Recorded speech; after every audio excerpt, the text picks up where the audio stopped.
हालांकि Syria Israel में भी सीधी टक्कर को लेकर खबरें आ रही हैं, जहां आईडीएफ ने सीरिया में एयर स्ट्राइक की है। और इस बीच खबर यह है कि गोलान हाइट्स के पास जोरदार हमला हुआ। एक और तस्वीर आपके सामने, क्योंकि जगह जगह ठिकानों को कैसे तबाह किया जा रहा है तस्वीरों के जरिए साफ हो चुका है। इस बीच आईडीएफ की तरफ से कहा गया कि आतंकी ठिकाने ध्वस्त कर दिए गए हैं।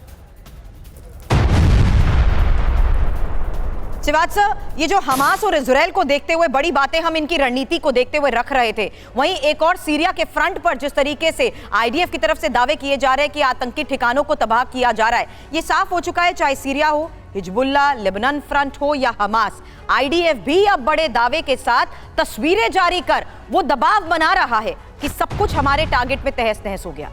हाँ बिल्कुल, देखो एक बात सुरभि माननी पड़ेगी कि इस लड़ाई के अंदर साइकोलॉजिकल इंफॉर्मेशन वारफेयर का भी बहुत बोलबाला है और इजराइल उसको प्रभूति तरीके से उसको एक प्रकार यूटिलाइज कर रहा है। अगर आप देखें जो लड़ाई है बिल्कुल उसी हिसाब से चल रही है जिस प्रकार से इजराइल ने सोचा था।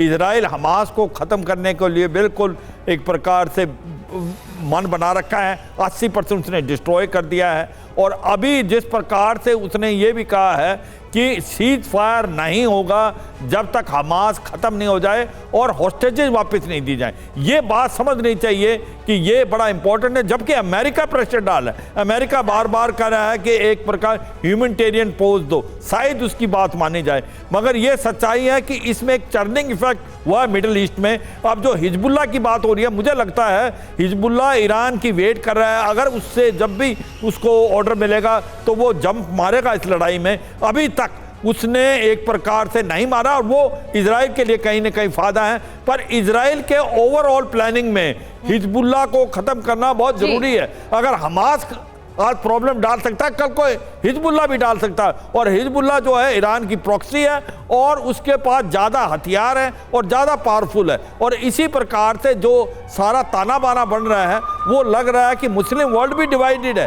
मुस्लिम वर्ल्ड के अंदर दो फाक में आ गया, कहीं ना कहीं ईरान, टर्की है, कहीं कहीं सऊदी अरेबिया। आप लोग कहते आ रहे हैं, जो एक्सपर्ट्स हैं शुरुआत से ही कहते आ रहे हैं कि अगर इजराइल के खिलाफ मुस्लिम देशों को लड़ाई लड़नी है तो एकजुटता बहुत जरूरी है, और वो एकजुटता नहीं देखने को मिलती।